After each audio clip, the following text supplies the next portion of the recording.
silks, the silks, the finest clothing, the finest style. The style of French classical life in the 17th century was created and shown and displayed and worn in Versailles.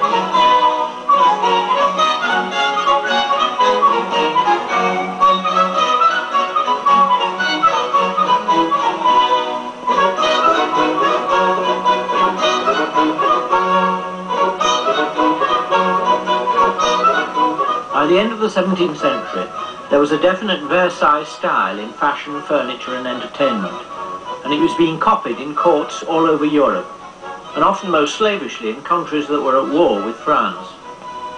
Louis himself was the glass of fashion. In matters of taste, dress, drama, music and dance, it was the king who led the way.